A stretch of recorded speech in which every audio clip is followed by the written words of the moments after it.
हमने कितना बेहतर गाया मुझे पता नहीं, लेकिन बांग्ला गाना मुझे बहुत पसंद है, तो मैं कोशिश किया हूँ और इसीलिए हम लोगों ने लॉन्च किया। लॉन्च करने के बाद आज सब आप सबसे मिल रहा हूँ और ये माहौल भी बहुत प्यारा है। माँ का आगमन हुआ है, नवरात्रि का समय है और नवरात्रि के समय में मुझे लगा कि अब इससे बेहतर कोई फेस्टिवल नहीं हो सकती है, और ख़ास करके बंगाल के लिए मुझे लगता है कि इससे बड़ा कोई फेस्टिवल नहीं होता है। तो मुझे लगा जी बहुत अच्छा टाइम है जहाँ पे हम एक दूसरे से मिल के एक दूसरे को नवरात्रि की शुभकामना भी दे देंगे और कम से कम अपने गाने की लॉन्चिंग कर दुनिया को बता देंगे। बस यही कहना चाहता हूँ कि शांति से दसवीं के दिन आप लोग रावण को हमें जलाना है, लेकिन उसमें भी शांतिपूर्वक सिर्फ रावण जलना चाहिए। उसमें ऐसा ना हो कि राज्य जल जाए, किसी का दुकान जल जाए, क्योंकि लोग थोड़ा सा एग्रेसिव हो जाते हैं। तो मैं सबसे यही बोलूँगा कि शांति से सिर्फ रावण को जलाना है, बुराइयों को जलाना है, और रावण के अपने अंदर जो भी बुराइयां हैं उस बुराइयों को भी जलाने की कोशिश की जाए, और हम सबको कोशिश करना चाहिए कि उन बुराइयों को जलाएं, बल्कि ऐसा ना हो कि उसमें किसी का घर जल जाए और किसी की आत्मा जल जाए। आने वाले दिन में आप क्या सोचे, बंगाल में और भी जुड़ना है आपसे? बंगाल में मैंने बहुत सारे काम किए, बहुत सारे डायरेक्टरों के साथ, बहुत सारे हीरोइनों के साथ मैंने बंगाल में कई सारी लड़कियों के साथ मैंने काम किया, एज ए लीड हीरोइन के साथ मैंने काम किया। तो प्यारे लोग होते हैं और मुझे बंगाल में और भोजपुरी में ज़्यादा कुछ सिमिलर, मैंने बहुत सिमिलर है, कुछ ज़्यादा चेंज नहीं नज़र आता है। हम भी भात बोलते हैं, आप लोग भी भाते बोलते हो।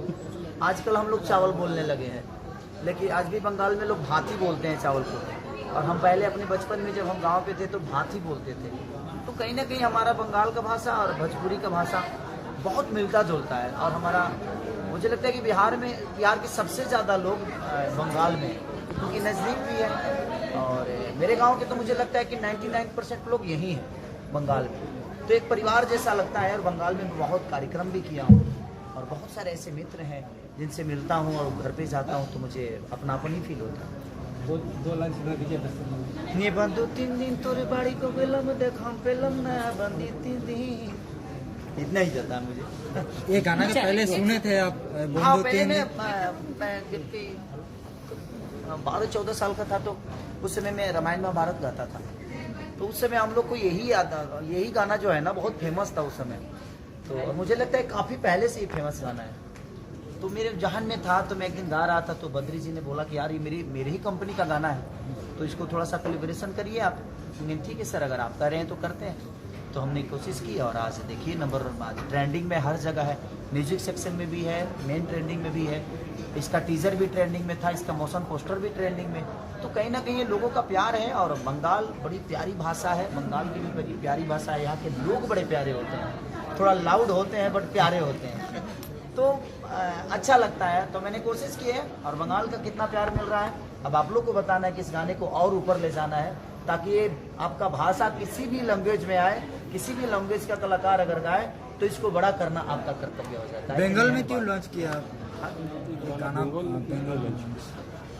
लॉन्च तो हो चुका था यूट्यूब पर, बंगाल में लॉन्च नहीं किया मैंने। लॉन्चिंग हमने पार्टी रखी, सिर्फ आप सबसे मिलने का उद्देश्य था, और हमने इस कल्चर को उठाया था। तो मुझे लगता है कि सबसे ज़्यादा हक आप सबका है इस गाने पे, तो मैं चाहा कि आप सबके बीच में ही इसको मुहूर्त किया जाए और आप सबके बीच में ही इसको उजागर किया जाए। ये कितना होगा बंगाल? मुझे लगता है कि जो पुराने गाने हैं, ये गाना इसका वर्जन जो है अभी तक का सबसे बड़ा रिकॉर्डिंग है। अभी जितना हुआ है आप लोगों के व्यूअर हुए हैं, उससे बहुत बड़ा गाना होने वाला है, क्योंकि मेरा जो भी गाना सारे गमा का है 100 मिलियन के नीचे कोई गाना नहीं है। तो ये मुझे लगता है, मैं चाहता हूँ कि आप लोग भी प्यार इसको दीजिए, ताकि ये गाना 1 बिलियन हो जाए, और बहुत थैंक यू। जब आएगा तब हम बोलेंगे ना। नहीं 2 लाइन गा दीजिए। अभी ये गा दें? 2 लाइन पूजा में अभी 10वीं बीतने वाला है, तो लगा देता छठ पूजा। जो अभी अभी दुर्गा का दिन है ना, तो हम दुर्गा पूजा में हैं अभी, और आप दुर्गा पूजा भी मनाइए, फिर हम एक दूसरे से दोनों भाई मिलेंगे, उसके बाद छठ का बात। नहीं, बंगाल का जो इधर है वो बिहार में आने के लिए आप बोलिए ना, छठ पूजा में आप बिहार में आइए, 2 लाइन गा बंगाल के। के लोगों को बोल दो कि बिहार चले जाइए। आज बोलिए तो आने के लिए। भाई, छठ जितने पूजा बंगाल में के लोग हैं प्लीज बिहार चले जाइए। नहीं, छठ पूजा में पूरा गा को छू के देखिए, आपको भी समझ में आएगा ना कि आप कहाँ छू रहे हैं। नहीं छू सकते। टी सीरीज को छू के देखिए, नहीं छू सकते। तो वो भी जानते हैं कि किसको मुझे छूना है। वो कमजोर लोग हैं जो अपने बीवी बच्चों को चलाने के लिए खेसारी लाल यादव को अपने पास रखे हैं, बट कोई नहीं। उनका परिवार जब बंद होगा तो कहीं ना कहीं आपको प्रॉब्लम होगी, माँ दुर्गा है, अगर मैंने गलत किया होगा तो मेरे साथ गलत होगा, मैं दुर्गा पे छोड़ता हूँ। इस नवरात्रि के टाइम पे मैं किसी को बद्दुआ नहीं देता, बट मैं दुर्गा पे छोड़ता हूँ कि माँ अगर मैंने गलत किया होगा उस इंसान के साथ तो प्लीज मुझे वो सजा देना, अगर उन्होंने गलत किया होगा तो उनको सजा मिलेगी, छोड़ दीजिए। कभी कभी भगवान पे छोड़ना चाहिए। हम भी नहीं चाहते हैं कि कोई मेरे से ज्यादा बचे, कोई नहीं चाहता है। अच्छा आप चाहिएगा जो कोई मीडिया वाला आपसे ज्यादा बड़ा हो जाए? नहीं ना, हर आदमी का एक, लेकिन नहीं, मेरे कहने का मतलब कि किसी को प्लानिंग से बर्बाद मत करिए। अगर आपको बर्बाद ही करना है तो अपनी मेहनत से, अपने ऊर्जा से किसी को तबाह कर दीजिए, अगर आपके अंदर वो क्षमता है तो। अगर आपको अगर प्लानिंग ही आती है तो उसके लिए हम कुछ नहीं बोल सकते। मैं तो हमेशा तैयार रहता हूं कि जिसके अंदर पावर हो वो मेरे साथ जिम करके देखे, बस पूरी इंडस्ट्री की बात कर रहा हूं। जिसके अंदर पावर हो वो मेरे साथ दौड़ के देखे, जिसके अंदर पावर हो मेरे साथ नाच के देखे, जिसके अंदर पावर हो मेरे इतना सॉन्ग गा के देखे, मेरे इतना वर्क करके देखे। मैं किसी को रोकने नहीं गया हूं। लोगों को करने नहीं आता है और लोग कर नहीं पाते हैं तो भाई खेसारी को कैसे भी डिस्टर्ब करके दबाया जाए, बट मैं इस पे भी फोकस नहीं करता। आपके अंदर दबाने की पावर है, मेरे अंदर करने की पावर, मेरे अंदर दौड़ने की पावर, मेरे आपको अंदर रोकने की पावर है। कितने देर तक आप बाढ़ को रोक सकते हैं सर? जाइए डैम खोली हो दिन कोई को गांव डूबाइयो कर पते नहीं के डेमो खुले तक। अच्छा ये एग्रीमेंट में जीवन भर हमार, अच्छा ये हटब हो दिन वो कहाँ जाइए जे डिलेट मारता रहे। तो जिंदगी में लड़ाई झगड़ा किसी चीज का सॉल्व नहीं है। मैं सबसे यही बोलना चाहता हूं कि प्यार से अगर चीजें हो जाए तो दुनिया में हर चीज मैनेज हो सकती है। मेरा यहाँ पति पत्नी का जब तलाक हो सकता है तो एग्रीमेंट हो। जब जीवन का रिश्ता जब खत्म हो सकता है किसी पेपर के तहत तो क्या वो खत्म नहीं होगा? सब कुछ खत्म होने वाला है, बट ठीक है वो एक जिद है किसी की और मैं उस जिद के साथ एंजॉय कर रहा हूं, मुझे दुख नहीं है। हम महीना के 20 गाने गाते हैं, कितना डिलीट मारिएगा? अब यह है नहीं पता मुझे, बट एक ब्राह्मण कुल के इंसान है इसीलिए मैं इनका पैर छू के प्रणाम करता हूं तो मुझे ऊर्जा मिलती है कि नहीं मैं आशीर्वाद ले रहा हूं। तो जिंदगी में कभी भी वो किस जाति से कौन आता है ये मायने मत रखिएगा, अगर वो आपसे बड़ा है तो उसका पैर जरूर छूइएगा। जानते हैं किसके हाथ में आपका कीर्तिमान लिखा है किसी को पता नहीं। तो झुकने से बहुत कुछ मिलता है, अकड़ने से सिर्फ मौत मिलती है।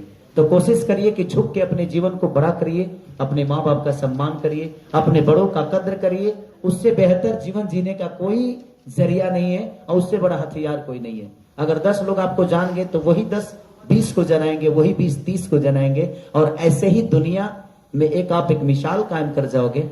और दुनिया का सबसे बड़ा तरीका एक ही है कि खुद को बस डाउन टू अर्थ रखो, ये दुनिया का सबसे बड़ा हथियार है। Thank you. क्या बहुत ही जबरदस्त। और तो हम लोग अब माँ पार्वती यही बोले कि भगवान ये बताइए कि लोग उजरले के काहे उजरेला।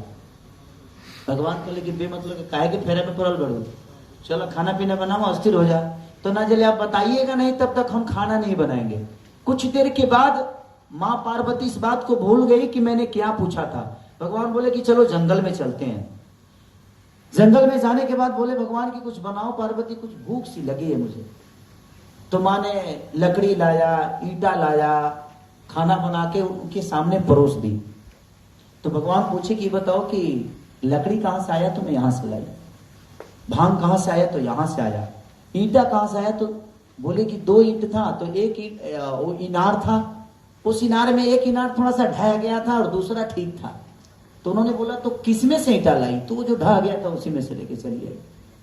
तो उनका शब्द था कि जब तुम दुनिया के मालकिन होकर उजरे हुए एक इनार को उजाड़ के आ गई तो तुम कैसे सोचती हो कि इंसान वो बोरियार के पास जाएगा? तो जिंदगी में हर आदमी उसी को दबाना चाहता है जो कमजोर होता है। सारे गमा भी तो डील में नहीं है, ये भी तो एक कंपनी है। वेब भी डील में नहीं है, वो भी एक कंपनी है। स्पीड रिकॉर्ड भी नहीं है, वो भी एक कंपनी है। खेसारी म्यूजिक वर्ल्ड भी नहीं, वो भी तो यूट्यूब ही है। वो मुझे क्यों नहीं मार रहे हैं? मेरे खेसारी म्यूजिक वर्ल्ड को बंद करके गाना देखे, धजिया उड़ा दो मैं। वो उनको कर रहे हैं जिनकी कोई क्षमता नहीं है, जो बेचारे अपना घर परिवार चलाने की कोशिश कर रहे हैं। वो ऐसे लोग हैं जो उस कंपनी से कुछ कमाना चाहते हैं, अपना परिवार चलाना चाहते हैं। ये गलत है। ठीक है, मैंने डील की है किससे, लेकिन पेमेंट क्या दिया है आपने? डील मैं 2 महीने पहले उस डील को खत्म कर चुका था और मैंने पेमेंट कोई नहीं लिया, जितना पेमेंट लिया उससे ज्यादा गाना दे चुका हूं मैं। लेकिन ठीक है, उनका पेपर पे साइन किया, हम पढ़ा लिखल ना है, भाईचारा के हीरो बन गए, हम क्या करें, हमारे क्या गलती में भाई हमें। अब भाई चराने वाले कोई लोगों ने प्यार दिया, मैंने मेहनत की और मैं यहां तक पहुंच गया। अब लोगों को लगता है कि एक भाई चराने वाला आदमी इतना बड़ा कैसे हो गया, तो ठीक है ना। और अपने ही लोग काटने वाले हैं। सर आपको क्या लगता है कि अच्छा जितने इंडस्ट्री में लोग हैं, मैंने खेसारी के चाहते जो हीरो रहस, के चाहते जो खाली करे गानाबाजी नहीं। जिंदगी में हर आदमी जो मेरे कंपटीटर है, जो मेरे आसपास रहने वाले लोग हैं,